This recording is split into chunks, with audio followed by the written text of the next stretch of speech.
तो आगे का एजेंडा में खबर अब आपको विस्तार से दिखाते हैं। महाराष्ट्र की चुनावी लड़ाई में मुंबई की माहिम सीट को लेकर चर्चा गर्म है। माहिम सीट इसलिए चर्चा में है क्योंकि वहां से पहली बार राज ठाकरे के बेटे अमित ठाकरे चुनावी मैदान में हैं। इस सीट पर शिंदे गुट से शिवसेना के पुराने कार्यकर्ता सदा सणवणकर चुनाव लड़ रहे हैं। अब महाराष्ट्र के मुख्यमंत्री एकनाथ शिंदे ने बड़ा बयान दिया है। शिंदे ने संकेत दिया कि राज ठाकरे के बेटे के खिलाफ माहिम सीट से उनकी पार्टी के उम्मीदवार बने रहेंगे। शिंदे ने कहा कि राज ठाकरे ने मुझसे बात किए बिना उम्मीदवार उतारे। लोकसभा में राज ठाकरे हमारे साथ। माहिम सीट पर शिवसेना के पुराने कार्यकर्ता मैदान में हैं। कार्यकर्ताओं के मनोबल का भी ध्यान रखना है।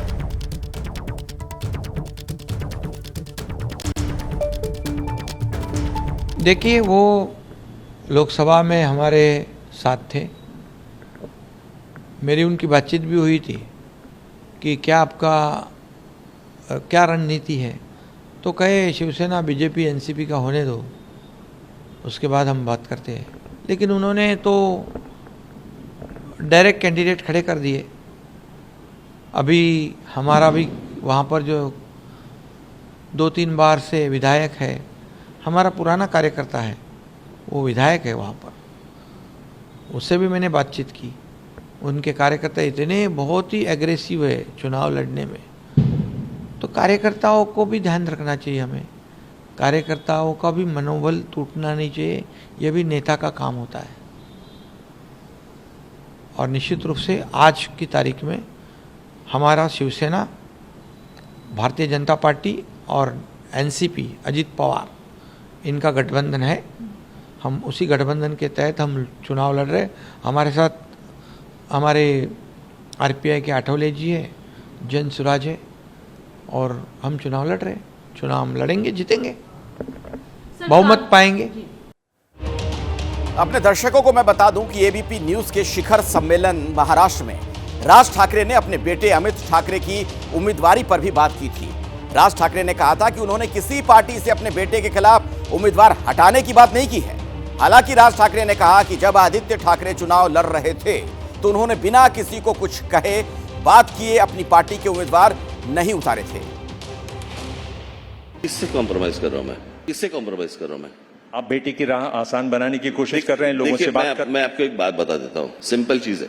मैं जिस तरह से सोचता हूं उस तरह से मुझे लगता है सामने वाले उस तरह से उनकी सोच रखे। अगर नहीं है तो मैं कुछ नहीं कर सकता। 5 साल पहले जब आदित्य, मेरा भतीजा, जब खड़ा था वर्ली में, तब मैंने वहां पे मेरे 39,000 वोट्स है ऑलरेडी। और वहां पे मैंने तय कर लिया कि पहली बार वो इलेक्शन लड़ रहा है, मैं कैंडिडेट नहीं डालूंगा।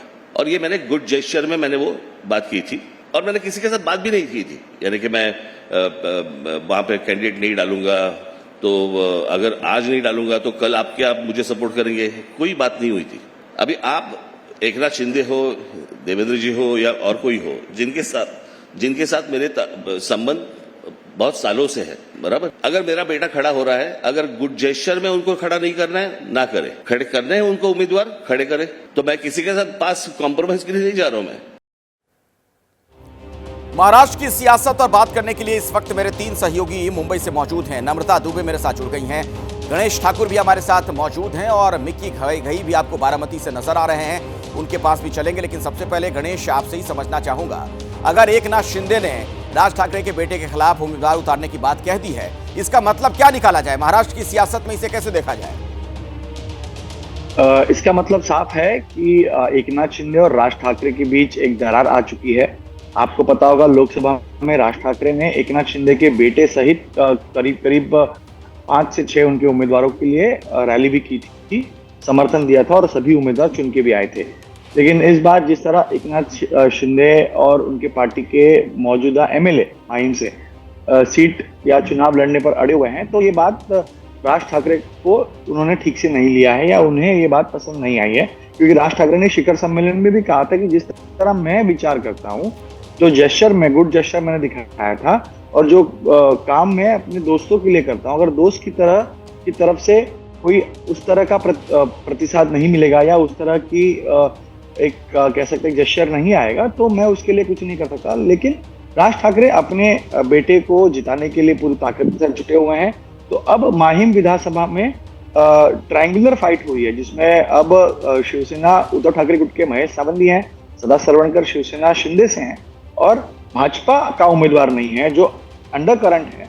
भाजपा के कार्यकर्ता क्या करेंगे, इस पर बहुत कुछ निर्भर करता है। अगर भाजपा राज ठाकरे के बेटे को के साथ जाती है, क्योंकि मोदी को समर्थन राज ठाकरे ने दिया था, हिंदुत्व के नाम पर राज ठाकरे को मदद करती है, तो समीकरण शिंदे के लिए बिगड़ सकते हैं। लेकिन जो माहिम विधानसभा को लेकर हो रहा है, उसके परिणाम महाराष्ट्र में अलग अलग सीटों पर दिख सकते हैं, क्योंकि राज ठाकरे कहीं ना कहीं वोट काटने के लिए जाने जाते हैं। अगर उन्होंने शिंदे मतलब या महायुति गेम बनाए ना सही, लेकिन गेम बिगाड़ सकते हैं गणेश। मैं इस पर आगे आपसे बात करूंगा। उद्धव ठाकरे पर बरसे महाराष्ट्र के सीएम एकनाथ शिंदे। उद्धव सीएम बनने के लिए कांग्रेस के साथ गए, ये कहा एकनाथ शिंदे ने। समझाने पर भी उद्धव ठाकरे नहीं माने। शिवसेना खत्म होने की कगार पर थी, ये बयान एकनाथ शिंदे ने दिया है। बाला साहेब कांग्रेस से दूर रहने की बात करते थे। तो उद्धव ठाकरे पर बरसे हैं महाराष्ट्र के मुख्यमंत्री एकनाथ शिंदे, और क्या बातें उन्होंने कही। समझाने पर भी उद्धव ठाकरे नहीं माने, ये कहा एकनाथ शिंदे ने। शिवसेना खत्म होने की कगार पर थी, और आगे उन्होंने ये बात भी कही है कि उद्धव ठाकरे को लेकर कि बाला साहेब कांग्रेस से दूर रहने की बात करते थे।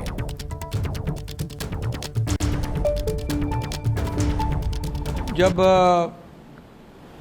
राज्य में महाविकास आघाड़ी एमवीए की सरकार थी, उसमें भी मैं था, लेकिन जो सरकार बनी थी वो बाला साहब ठाकरे जी के विचारधारा के विरुद्ध बनी थी।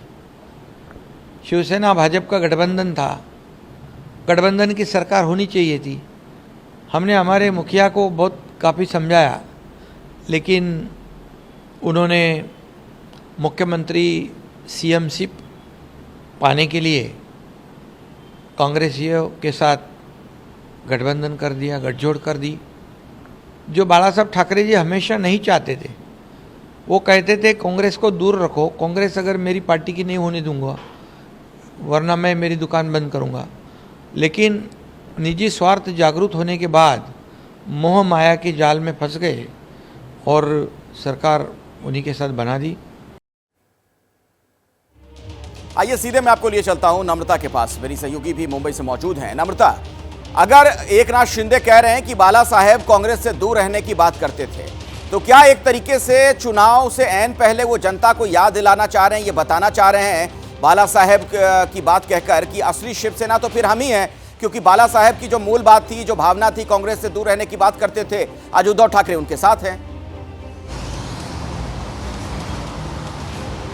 जी देखिए अखिलेश, चुनाव के पहले एकनाथ शिंदे का जो बयान आया है वो इस बात पर फोकस करता है कि उद्धव ठाकरे की जो सिंपैथी है वो कहीं ना कहीं खत्म होती दिख रही है, और एकनाथ शिंदे जो है वो सिंपैथी गेन करने की पूरी कोशिश यहाँ पर कर रहे हैं। एकनाथ शिंदे ने पर्सनल इंटरेस्ट की बात की और इस बात का जिक्र किया कि कहीं ना कहीं उद्धव ठाकरे मुख्यमंत्री पद के लिए कांग्रेस के साथ चले गए।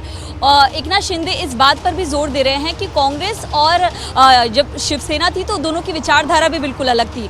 तो ऐसे में अगर आप ध्यान दें तो जब पिछले गठबंधन था बीजेपी और शिवसेना का, तब ये जो विवाद है, ये गठबंधन टूटा था सीएम चेहरे को लेकर ही, और सीएम चेहरे के चलते ही महाविकास आघाड़ी में चले गए थे उद्धव ठाकरे। इस बात का जिक्र करते नजर आ रहे हैं एकनाथ शिंदे, यानी कि चुनाव से पहले वो पूरी तरह से क्लियर कर देना चाहते हैं और कोई भी मौका नहीं छोड़ना चाहते हैं कि जो उद्धव ठाकरे है वो कहीं ना कहीं अपने पर्सनल इंटरेस्ट के लिए गए हैं। असली शिवसेना अभी भी हमारे पास है, अगर जनता देख रही है तो इस बात को समझे और अपना जो वोट है वो शिवसेना को दे। एक बात यह है कि कांग्रेस और शिवसेना जो है दोनों की आइडियोलॉजी बिल्कुल अलग थी, एक सेक्युलर थी, एक हिंदुत्व की बात करती थी। उसके बावजूद उद्धव ठाकरे गए, इस बात पर भी फोकस करते नजर आ रहे हैं एकनाथ शिंदे, यानी कि कुल मिलाकर वो जो पिछली बात है उसको फिर से उठा रहे हैं ताकि माहौल बने और चुनाव में इसका फायदा हो। तो कहीं ना कहीं जो एकनाथ शिंदे की बात है वो कई तथ्यों पर भी है, क्योंकि उद्धव ठाकरे अलग हुए थे बीजेपी से मुख्यमंत्री पद को लेकर ही, और उसी मुख्यमंत्री पद को पर्सनल इंटरेस्ट बता रहे हैं एकनाथ शिंदे और खुलकर इस बात का जिक्र कर रहे हैं। तो कहीं ना कहीं एकनाथ शिंदे के इस बयान से एक राजनीतिक प्रभाव जो है वो महाराष्ट्र में होता जरूर दिखाई देगा, क्योंकि जो सिंपैथी की शुरुआत हमने लोकसभा चुनाव में देखी थी वो कहीं ना कहीं महाराष्ट्र की जमीनी हकीकत पर खत्म होती नजर आ रही है, और एकनाथ शिंदे को इस बयान का फायदा होगा। अखिलेश, ठीक है नम्रता, आपसे भी मैं आगे बातचीत करूंगा।